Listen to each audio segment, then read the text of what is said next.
皆さん、こんにちは。早速ですが、皆さんに一つ質問です。さあ、ここに山がありますね。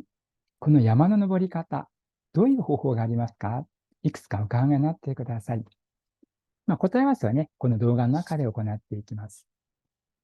申し遅れましたが、私、心理カウンセラー佐藤史郎と申します。この動画は、あなたのお悩み相談第2回をとっています。今回のテーマは、比較するっていうことです。よくね、隣の芝生がよく見えるなんて言いますけども、自分と誰かを比較して落ち込む方、いらっしゃいませんか？そういった方にね、ぜひご視聴いただければと思います。そしてこの動画でございますが、前半ではね、じゃあこの考え方にどういうふうに対処していったらいいのか、考え方が前半。そして後半はね、じゃあどうすればうまくいくのかっていう方法も考えていきます。どうぞ最後までご視聴のほどお願いいたします。さあ、ではね、この自分と誰かを比較するっていうことなんですが、基本的にやってはいけないっていうことを一つお伝えします。ここ大きく×がついてますね。ダメ出しをしないでください。これ前回ね、ベッキーの時にもお伝えしましたが、自分と誰かをつい比較してしまった。ダメだとか、こんな価値観持ってるからダメなんだ。どんどん自分で自分を追い込んじゃいますね。これでうまくいきますか？これ多分うまくいかないと思うんです。そして次に多くの方がね、そっか、じゃあこの価値観持ってるからダメなんだ、として手放そうとするんです。でもこれ実は手放せない方の方が多いんですね。もちろん手放せる方はそれで OK です。じゃあどうして手放せないのかっていうと、2つ理由があります。1つは、この理由で、ごめんなさい、この価値観でうまくいくときもあるからです。例えばね、あの人に負けるもんかと思って勝った時って、やったーってなりませんか？負けるもんかと思って、やったーありますよね。ということは、比較してうまくいく時がある。だから手放せないんです。ところが、うまくいかない時、当然負けたり、ね、失敗したりっていう時ありますよね。そこでしょぼーんとなるわけです。そこでどうしようどうしようって落ち込むわけですね。あともう一つね、ここに親の価値観ってあります。このべき論もそうだし、自分と誰かを比較するっていうときは、親御さんからの価値観を色濃く反映しているっていう考え方ができると思うんです。私たちはね、誰しもちっちゃい時に親御さんからいろんなことを価値観を学んで大きくなってますね。ということはね、本当の私とか本当の願いっていうのがあったとしても、そこに親御さんの価値観がぐるーっと取り囲んでるわけですよ。で、これがね、薄い人もいれば分厚い人もいますね。で、分厚い人がどうも息苦しさを感じるようなんです。それをね、私は親御さんの価値観が縛ってるんですよっていう言い方をしています。で、この場合ね、多くの方はインナーチャイルド抱えてますよっていう方もできると思うんですね。で、このインナーチャイルドに関しましては、YouTube の再生リストの中にね、このインナーチャイルドっていう、コーナーもありますから、もしよければ合わせてご視聴ください。さあ、ではね、この比較してはダメっていうことに関して、うまくいくときもあるんだから手放す必要はないんだよっていうのが一つ。あとは、なかなかこれがね、親御さんからの価値観を色濃く反映している。それがどうもこう息苦しさにつながっているんじゃないかっていうことをお伝えしました。さあ、前半ここまでになります。じゃあ後半どうすればいいのかっていうことですが、この3つの順番で考えていこうと思います。まず状況を客観視する。これが一つ目。これ客観視することによって、息苦しい自分を脱却することができます。それから二つ目、比較しようねっていうことです。比較しちゃダメだよって言っておきながらなんだって話ですね。それから三つ目、最後、癒すっていう方法です。さあ、では、一個一個やっていきますね。皆さんが自分と誰かを比較して、どうもうまくいかないな、落ち込んでるなとか、イライラカリカリしてるなっていう場面を一つ思い出してください。さあどうですか？思い出せましたか？では、こちらご覧になってください。その場面、自分を見ている自分、こんな風にね、こうデスクワークをしているね、ご自分がいます。それを見ている自分っていう風に、ちょっと切り替えてみてください。どうですか？これね、自分を見るって書いてありますが、客観視するっていう捉え方ですね。さあ、その時のね、ご自分ってどういう表情をしていますか？どんな姿勢をしていますか？それから、息遣いはどんな息遣いをしているでしょう？じーっと見てほしいんです。なんかしょぼーんと落ち込んでいたり、背中が丸まっていたり、息遣いがなんかすごくもう浅かったり、そんな感じかもしれませんね。さあ、その状況のね、ご自分に何か声をかけてあげてください。これどういう言葉でも大丈夫ですよ。声かけることできましたか？さあ、ではね、先ほどの場面、もう一度思い出してみてください。少し気持ちが軽くなったっていう方は OK です。いやー、なんかまだ少しね、軽くならないんだよっていう方はね、もう一度同じことを繰り返ししてみてください。その場面をね、客観的に捉えてみて、ご自分に何か声をかけてあげてください。これ、要はね、主観的な捉え方をね、しているときって感情に飲み込まれてるんですね。でもそれを一歩引いて客観的に捉えると、随分これ感情を切り離すことができるんですね。まずこれが一つ目です。そして二つ目、比較するってあります。さあ、では一番最初のね、質問。山の登り方、どんな方法がありますか？パッと思いつくものだけでもね、徒歩とか車、あとはロープウェイ、ケーブル、あとはもし飛行場があるんだったらば、ね、ジェット機とかヘリコプターとか、こんな方法があるかもしれません。そしてね、さあ、じゃあ今ここにはね、じゃあ自分の足で登るっていうのとケーブルと2つ出してみました。それぞれをね、比較してほしいんですよ。比較。例えばね、じゃあ自分の足で登るっていう時には、ね、自分の足が元気になるとか、健脚だからこそ登れるわけですよね。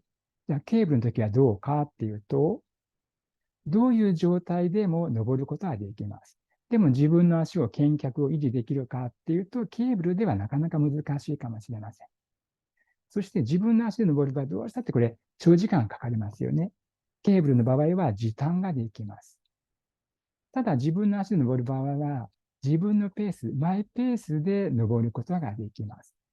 ただし、ケーブルの場合は、ね、一定時間でヒューって登っていきますから、もう決まった時間に、登らなければいけません。と同時に、お金がかかるかもしれません。こういうふうにね、自分の足で登るっていう時と、ケーブルで行く、それぞれをね、比較してもらうと、どっちにもいい面もあるし、良くない面もあると思うんです。一長一短があるなんて言い方しますね。さあ、ではね、自分と誰かを比較するときって、この一長一短で比較してますか？多くの方はね、相手の方がすごくよく見えて、自分に対してダメ出しをしてませんか？でも今ここで見たようにね、冷静になって考えてみると、ああ、なんだ、自分の足で登るっていうのは、健脚になるし、マイペースで登れるんだっていうことです。ところがね、どうも人によってはね、なんだあいつらずるいな、あんな短い時間でね、行けていいな、ずるいじゃないか。こんな風に捉えてしまうと、隣の芝生がどうもよく見えてしまいがちです。ぜひね、落ち着いて比較してみると、どちらもそれぞれメリット、デメリットあるよっていうことにこれちゃんと気づけると思うんですよ。そして最後、3番目、癒すってあります。先ほどね、この親御さんの価値観にぐるーっと取り囲まれてるんだよって話をしました。これ、インナーチャイルドなんていう。さあ、では、皆さんがね、そうですね、病気でもいいですよ。また誰かと比較をしてしまう。もう一つ、じゃあその場面、さっきと同じ場面でもいいです。また違う場面でもいいですよ。一つ思い出してみてください。思い出せましたか？さあ、ではご自分の体に意識を向けてみてください。何かね、もやもやーってするなとか、そういうふうになんとなくこう違和感を持つところ、ご自分の体にありませんか？これ多くはね、胸とかお腹とか首の後ろとか背中とか額とか、でもここらに感じる方が多いようです。これほんのかすかでもいいですよ。なんかもやもやするなーっていうところです。さて、ここではじゃあ胸にしましょうかね。じゃあ胸でやっていきますよ。さあ、感じるところに手を当ててみましょう。さあ、これは胸に手を当てますよ。そして、ふーっと息を吐きながら、ふーっと取り出してみてください。まあ、両手に持ってもいいですよ。で、じーっと見つめてみてください。さあ、ね、このね、取り出したもの、どんな形してますかね。なんとなくこう全体をこう、って見てみてください。さあ、そして名前をつけてみてください。まあ、ここでじゃあ、もやちゃんにしましょうかね。もやもやくんでもいいですよ。もやもやくん、もやちゃん。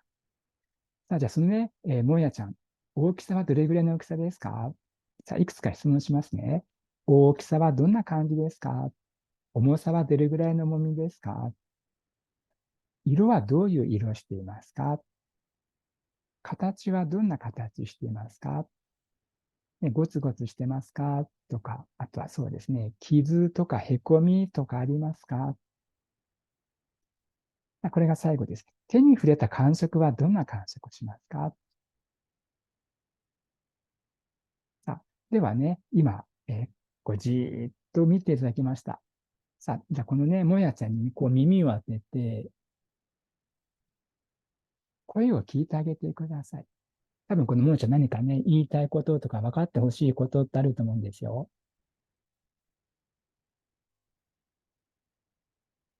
さあ、聞き取れましたか？さあ、そしたらね、このもやちゃんをぎゅーってハグしてもいいし、頭撫でてあげてもいいし、何かこうね、ゴツゴツしてるとここうマッサージしてもいいですよ。で、またこういうふうにこう声聞きながら、あ、そっかそっか、そうなんだねって言いながら、ぎゅーってハグとかしたりしてね、何回か繰り返ししてみてください。さあ、で、ここではね、終わったっていうことで進みますね。さあ、もう一度、じゃあこのもやちゃん見てください。一番最初と、どうですか？少し変わりましたか？丸くなったり、軽くなったり、あとはそうだな、ふわふわーってした感じになったりすれば OK です。あとは凸凹とかへこみもなくなっていれば OK です。もしまだ少し残ってるなーっていうことはね、もう一回こうゆっくりこう耳を当てて、会話をしてみてください。OK ですか？さあ、では最後ね、もやちゃんに戻りたい場所、もう一回ね、どこに戻りたいのか聞いてください。最初と同じ場所っていう時もあるし、ここら辺とか違う場所いう時もあります。あとはね、戻りたくないっていう時もあります。そういう時はね、じゃあここに置いとくねっていう感じで、さあ、もやてに戻りたい場所、聞いてあげてください。じゃあ、ここに戻ったとしますね。さあ、どうでしょう。一番最初に思い出してもらった場面、もう一度思い出してみてください。あなたのお気持ち何か変化はありましたか？ほんの少しでもね、軽くなったんであれば、癒されたっていうことになると思うんですよ。さあ、今日はね、自分と誰かを比較するっていうことを考えてきましたけどもね、比較することっていうのは、決してダメとは私は思ってないんですよ。ただ、うまくいかない時もある。ないしは親御さんの価値観に縛られているっていうケースもある。だからどうしようかっていうことでね、この3つの順番をお伝えしてきました。最後までご視聴くださり、本当にありがとうございました。またね、扱ってほしいテーマなどありましたらばね、YouTube の動画の方にコメントいただけると嬉しいです。ではまた。